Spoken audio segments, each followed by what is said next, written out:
আমরা শত বছর ধরে যুগ যুগ ধরে যে সমস্ত ভ্রান্ত বিশ্বাস, লালিত অভ্যাসচক্র, অলিক কল্পনা আমরা বয়ে বেড়াচ্ছি, তারই ফলপ্রসূ হচ্ছে আমাদের এই ব্যর্থতা। আমরা দেখেন, আমরা অনেকে আম পোড়া দেখেছি না? গাছ থেকে আম পড়ে না, আপেল পড়ে, যদিও আমাদের দেশে আপেলের সংখ্যা খুব কম। আম পড়ে বা অন্যান্য ফল পড়ে, তাই না? যখন পড়ে আমরা কি করি? এদিক সেদিক তাকাই, দেখি এটার যে মূলত মালিক, এই মালিক আমাদেরকে দেখেছে কিনা। তারপর আমরা এই আম কেটে ফেলি, ছুরি দিয়ে কেটে খেয়ে ফেলি। কিন্তু আপনি দেখেন নিউটন একদিন গাছের নিচে বসেছিলেন, একটা আপেল নিচে পড়েছে, কিন্তু তিনি চাইলে আপেলটা খেতে পারতেন। তিনি আপেলটা দেখে ল অফ গ্র্যাভিটেশন অর্থাৎ মধ্যাকর্ষণ শক্তি আবিষ্কার করে ফেলেছেন। আর আমরা হচ্ছে মানুষের গাছ থেকে আপেল নিয়ে চুরি করে চলে যাই। এই আল্লাহ মানুষকে এইভাবে যোগ্য করেছেন যেন সে কষ্ট এবং পরিশ্রম সহিষ্ণু হতে পারে। তা আমরা চাই আমরা সবাই এই নবী জীবন সম্পর্কে পড়েছে, বিশাল বড় প্রজেক্ট নিয়ে হাতে নিয়েছেন।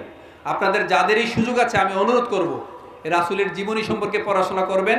তখন আপনি আরও ভেতর থেকে পেঁয়াজের খোসার মতো স্তরে স্তরে স্তরীভূত হয়ে বদলাতে থাকবেন। হক ও বাতিলের শিক্ষা আপনি অর্জন করতে পারবেন। আশা করছি শুধু রাসূলের জীবন না, এখানে যারা আরবি সহকারে আপনারা কোরআন তিলাওয়াত করতে পারেন এবং অর্থসহ বুঝতে পারেন, তাদের কথা ভিন্ন। যারা আরবি দেখে দেখে কোরআন পড়তে পারি না বা যারা অর্থসহ বুঝতে পারি না, তাদের জন্য আমি অনুরোধ করব, বাংলাদেশে এখন অসংখ্য কোরআনের অনুবাদ পাওয়া যায় বাংলায়। এত বড় বড় বই পড়তে পারেন আপনারা, এই কোরআনটাকে প্রথম থেকে শেষ পর্যন্ত আপনারা রিডিং করে ফেলবেন। অন্তত আল্লাহর কাছে গিয়ে বলতে পারবেন, হে আল্লাহ, তোমার এই মেসেজ, তোমার এই বাণীকে আমি আমার নিজ মাতৃভাষায় পড়ার সুযোগ পেয়েছি। কারণ আপনি যখন নিজ মাতৃভাষায় কোরআনকে বুঝতে পারবেন না, আসলে কোরআনের হক আদায় হবে না। তখন আপনি আল্লাহর কাছে গিয়ে কি বলবেন? আল্লাহ বলেছেন যারা জানে এবং জানে না তারা কি দুজন কখন? আপনারা জানেন সারা বিশ্বের সর্বশ্রেষ্ঠ একজন সায়েন্টিস্ট ছিল, যদিও তিনি আমাদের স্রষ্টা নিয়ে অনেক উল্টাপাল্টা কথা বলেছেন শেষের দিকে এসে। ভারতের একজন সংবিধান প্রণেতা আম্বেদকরের নাম আপনারা অনেকেই শুনে থাকবেন। তিনি হরিজন ছিলেন। উচ্চবর্ণের সহপাঠীদের বিরোধিতার কারণে তিনি কখনো ক্লাসে বসেই ক্লাস করতে পারেন নাই, বারান্দায় বসে থাকতেন।